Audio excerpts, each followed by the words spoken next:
জেগে উঠো, জাগো।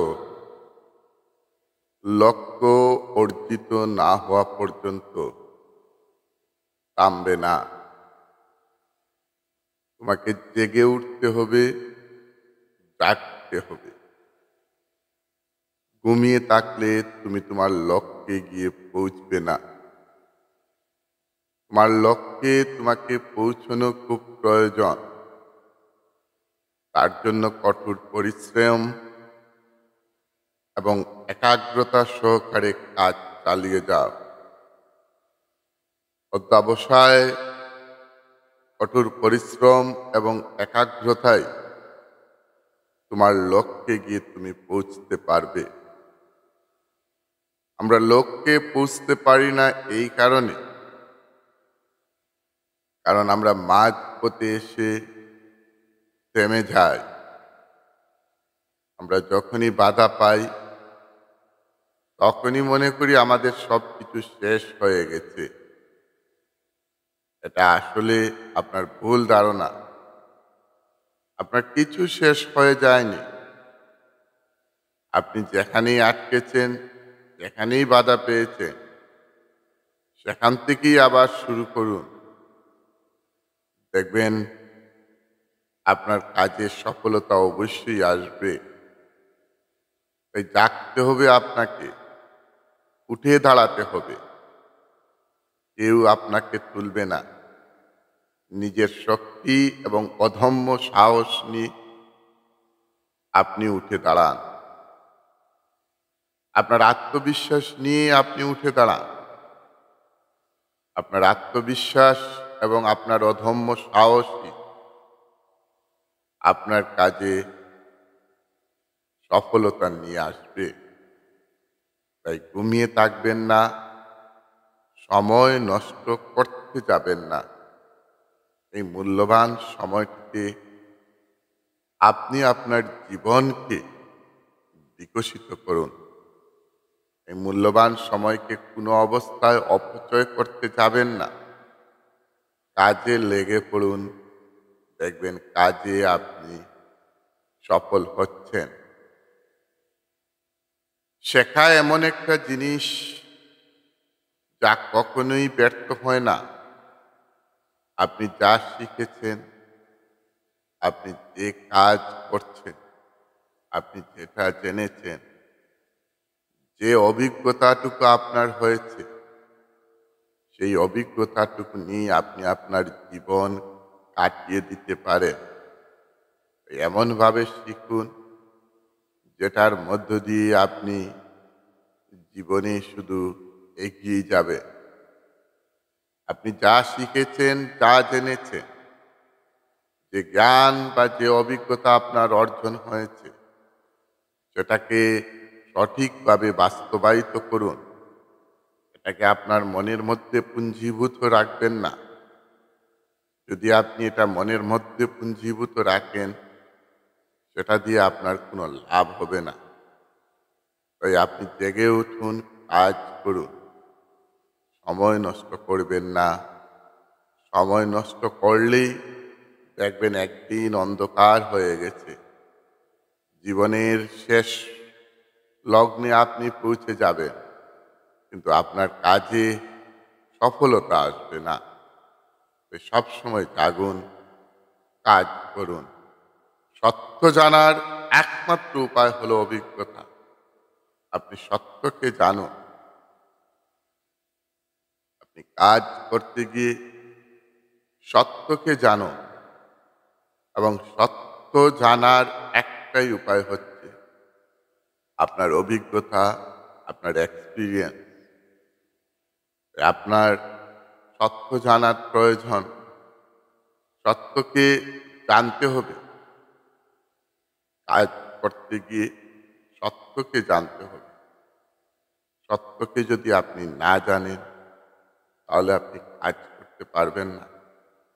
এই সব সময় সত্য জানার চেষ্টা করুন। মিথ্যার উপর আশ্রয় করে চললে আপনি বেশি দিন চলতে পারবেন না।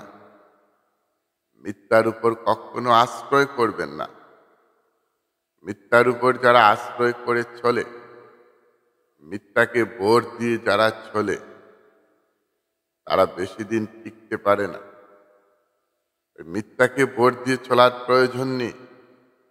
আপনি সত্যের উপর নির্ভরশীল হন এবং এগিয়ে যান। উঠুন, জাগুন, কাজ করুন, এগিয়ে যান। দেখবেন আপনার কাজে, আপনার জীবনে আপনি অনেক কিছু হতে পারছেন। আপনি যখন কাজ করবেন তখন মনে রাখবেন আপনার সমাজের কল্যাণের প্রয়োজন এবং সমাজের কল্যাণই হলো আমাদের শিক্ষার চূড়ান্ত লক্ষ্য।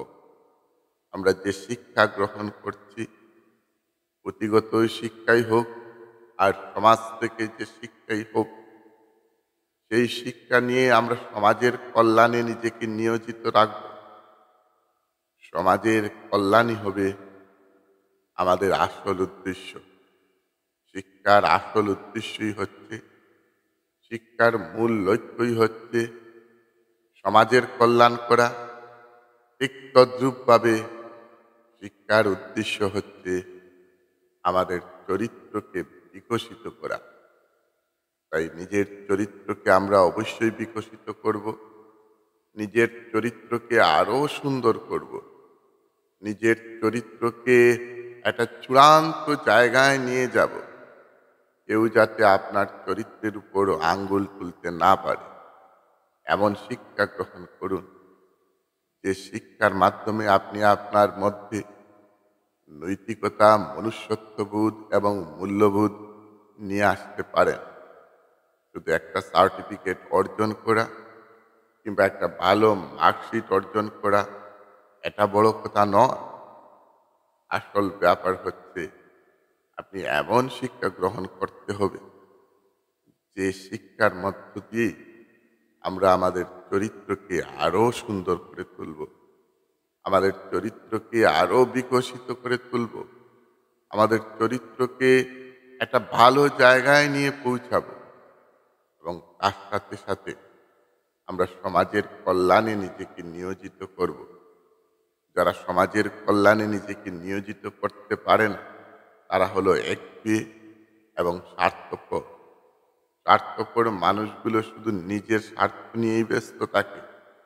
তারা কখনো সমাজের কল্যাণ করতে চায় না এবং কোনো কাজের মধ্য দিয়েই তারা সমাজের কল্যাণে অগ্রণী ভূমিকা পালন করে না।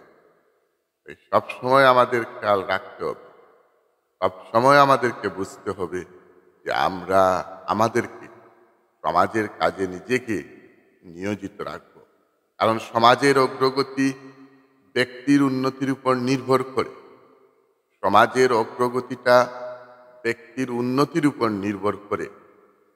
তাই সবসময় সমাজের উন্নতি নিয়েই চিন্তা করব। আপনি শিক্ষা দিয়েই হোক, আপনার শ্রম দিয়েই হোক, শিক্ষার বিকাশ দিয়েই হোক, শিক্ষা প্রতিষ্ঠার মধ্য দিয়েই হোক, আপনার মূল লক্ষ্য থাকতে হবে যে আমি যে কাজ করছি সেই কাজের মধ্য দিয়েই আমি সমাজের উন্নতি করব। এই লক্ষ্য নিয়েই আপনি এগিয়ে যাবেন। আপনি অবশ্যই সমাজের উন্নতি করবেন। আপনার জীবনে টাকার প্রয়োজন আছে, আপনি সেটাও অর্জন করবেন, কিন্তু টাকাকে লক্ষ্য না করে উন্নতিকে জোর দিন, সমাজের উন্নতিকে জোর দিন। ছেলেমেয়েদেরকে বিকশিত করুন, ছেলেমেয়েদেরকে মানুষের মতো মানুষ করুন, ভালোভাবে শিক্ষা দিয়ে তাদেরকে মানুষের মতো মানুষ করুন। দেখবেন সমাজ অনেকটা এগিয়ে যাচ্ছে। শিক্ষা ছাড়া কোনো জাতি এগোতে পারে না, শিক্ষা ছাড়া কেউ জাগতে পারে না, শিক্ষা ছাড়া এই সমাজের কোনো কল্যাণ নেই, শিক্ষা ছাড়া এই সমাজের কোনো ধরনের উন্নতি নেই। এই শিক্ষাই একটা রাস্তা যেটার মধ্য দিয়েই আমরা সমাজের উন্নতি করতে পারি। তাই আমরা প্রত্যেক মানুষই যে যে কাজে নিজেকে নিয়োজিত রেখেছি, আমরা প্রত্যেকেই যেন মনের মধ্যে একটা ধারণা নিয়েই আমরা কাজ করি যে আমরা আমাদের কাজের মধ্য দিয়েই আমরা সমাজকে উন্নত করব, আমরা সমাজকে কিছু দেব। সমাজ আমাদের দিকে তাকিয়ে রয়েছে, সমাজ আমাদের দিকে অপেক্ষা করছে। আমরা সমাজকে কিছু দিতে চাইবে। একটি সমাজের শক্তি তার আইনের নয়, তার জনগণের নৈতিকতাই রয়েছে সেই সমাজের শক্তি। আইনের মধ্যে শক্তি নেই। আইন তো শুধু আইনের পথেই চলে। জনগণের মধ্যে নৈতিকতা আনতে হবে, জনগণের মধ্যে মূল্যবোধ আনতে হবে, জনগণের মধ্যে ভালোবাসার সঞ্চার করতে হবে, জনগণের মধ্যে জাতীয় সংহতি অটুট রাখতে হবে, একতা এবং অখণ্ডতাকে রক্ষা করতে হবে। এটা আমাদের দায়িত্ব। দেশের একতা এবং অখণ্ডতা রক্ষা করা আমাদের প্রত্যেকেরই দায়িত্ব। তাই সবসময় আমাদের খেয়াল রাখতে হবে যে আমরা যাতে সমাজকে গড়তে পারি আমাদের নৈতিকতার মধ্য দিয়ে, আমাদের মূল্যবোধের মধ্য দিয়ে।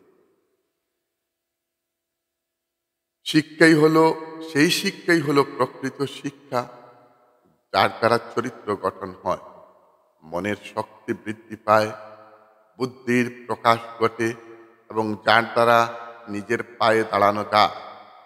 এমন শিক্ষা ছেলেমেয়েদেরকে দিই যার দ্বারা সে নিজের পায়ে নিজে দাঁড়াতে পারবে।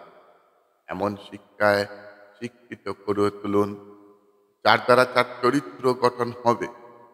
এমন শিক্ষা আমরা তাদেরকে দিই যার দ্বারা তার বুদ্ধির বিকাশ ঘটবে। এমন শিক্ষা আমরা আমাদের ছেলেমেয়েদেরকে দিই যার দ্বারা তার মধ্যে নৈতিকতা এবং মূল্যবোধ গঠন হবে। নৈতিকতা এবং মূল্যবোধ যদি গঠন না হয়, সেই শিক্ষার সেই সার্টিফিকেটটা শুধু একটা কচু পাতার মতো কিংবা একটা কলা পাতার মতো ফাইলের মধ্যে পড়ে থাকবে। জীবনে একটা ভালো চাকরি পাবে, জীবনে আসবে যাবে অনেক কিছু, কিন্তু তার কোনো দায়িত্ব বা জ্ঞান বোধ থাকবে না। তাই আমরা এমন শিক্ষা দেব আমাদের ছেলে মেয়েদেরকে যার মধ্যে থাকবে চরিত্র গঠন, যার মধ্যে থাকবে বুদ্ধির প্রসার, যার মধ্যে থাকবে নিজের পায়ে দাঁড়ানো। কারণ সব শিক্ষিত ছেলেদেরকে সরকার চাকুরি দেওয়া সম্ভব নয়। সব শিক্ষিত ছেলেমেয়েদেরকে, বেকার ছেলেমেয়েদেরকে চাকুরি সরকার দিতে পারবে না। এ পৃথিবীর কোনো দেশের দ্বারাই সেটা সম্ভব নয় যে সব শিক্ষিত বেকার যুবক যুবতীদেরকে চাকরি দিয়ে দেবে। তাই নিজের পায়ে নিজে কিভাবে দাঁড়াতে হবে সেই প্রয়াসটুকু, সেই চেষ্টাটুকু আমাদের করতে হবে। কারণ আমরা যদি নিজের পায়ে নিজে দাঁড়াতে না পারি, নিজের পায়ে নিজে দাঁড়াবার যদি ক্ষমতা আমাদের না থাকে, তাহলে কোনো অবস্থায় আমরা আমাদের জীবনকে এগিয়ে নিয়ে যেতে পারবো না। তাই আমরা নিজের পায়ে নিজে দাঁড়াবো, নিজের পায়েই আমরা নিজে দাঁড়াবো এবং আমরা নিজে দাঁড়িয়ে সমাজকে অনেক কিছু দেব।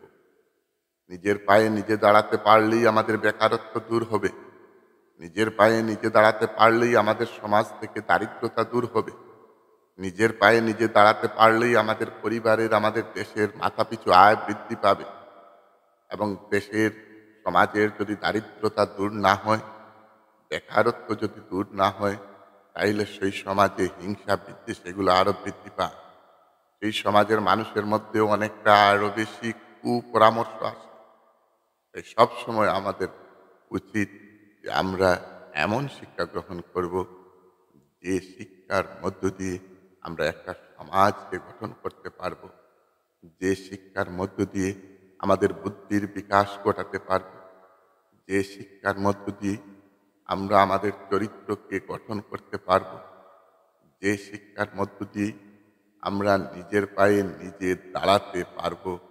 এরকম শিক্ষা আমাদের গ্রহণ করা প্রয়োজন। অভিভাবক মণ্ডলী, আপনারা আপনাদের ছেলেমেয়েদেরকে এমন শিক্ষা দিন যে শিক্ষার দ্বারা সে যেন নিজের পায়ে নিজে দাঁড়াতে পারে।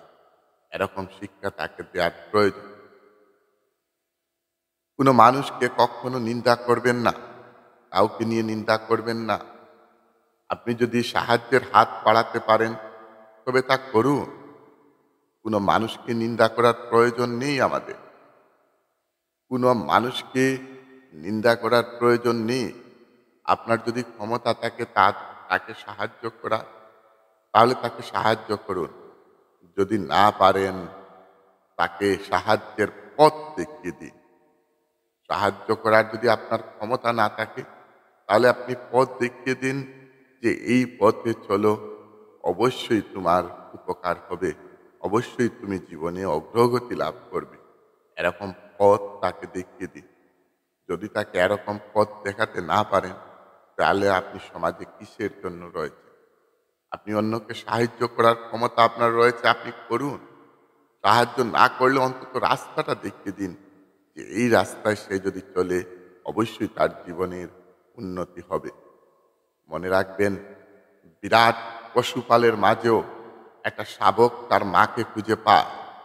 অনুরূপ, যে কাজ করে এবং সব সময় অর্থ তার দিকে অনুসরণ করবে, কাজ করলে অবশ্যই অর্থ আসবে।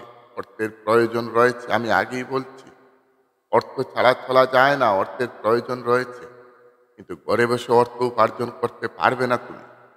তোমাকে কাজ করতে হবে। যেমন করে জঙ্গলে অনেকগুলো পশু যদি থাকে, আর সেই বাচ্চা যদি হারিয়েও যায়, তাদের মধ্য থেকে একটা পশুর বাচ্চা, তাহলে সে খুঁজে খুঁজে তার মাকে খুঁজে পেয়ে নেবে।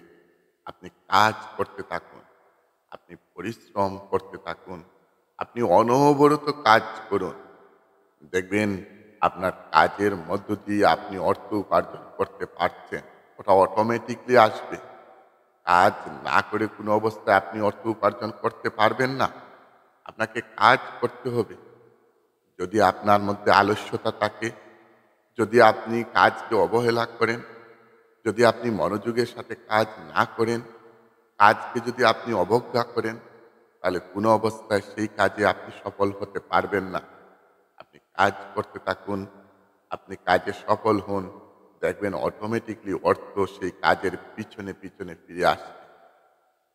তাই সবসময় আমাদেরকে কাজে গুরুত্ব দেওয়ার প্রয়োজন, অর্থকে নয়। আপনি কাজে গুরুত্ব দিন, অর্থ অটোমেটিকলি পিছন পিছন আসবে। আপনি অর্থকে যদি গুরুত্ব দিন, তাহলে কাজ হবে না। কাজে গুরুত্ব দিন, অর্থ আসবে। অর্থে গুরুত্ব দিলে কাজ আসবে না। তাই সবসময় ওটাকে খেয়াল রেখে আমাদেরকে এগিয়ে চলার প্রয়োজন।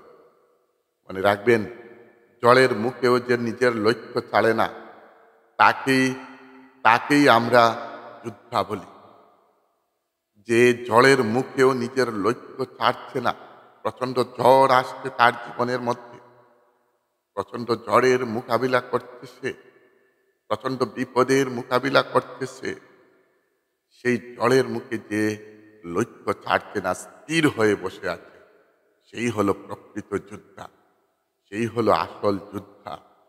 ভূমিকম্পের মুখেও যে পথ পরিত্যাগ করে না, তাকেই আমরা বলবো আসল সৈনিক। ভূমিকম্প এসেছে, জীবনে ঝড় তুফান এসেছে, জীবনে অনেক বাধা বিপত্তি এসেছে, কিন্তু কোনো বাধা বিপত্তি তাকে আটকাতে পারছে না। সে শুধু এগিয়েই যাচ্ছে, এগিয়েই যাচ্ছে। সেই হলো প্রকৃত সৈনিক, সেই হলো আসল যোদ্ধা। কিন্তু ভূমিকম্প যদি আসে, জীবনে যদি ঝড় তুফান আসে, আর তুমি যদি সেই ঝড় তুফানকে মোকাবেলা করতে না পারো, তুমি যদি সেই ঝড় তুফানের মোকাবেলা করতে না পারো, তাহলে কোনো কাজেই তোমার সফলতা আসবে না। তাই কি করা প্রয়োজন আমাদের?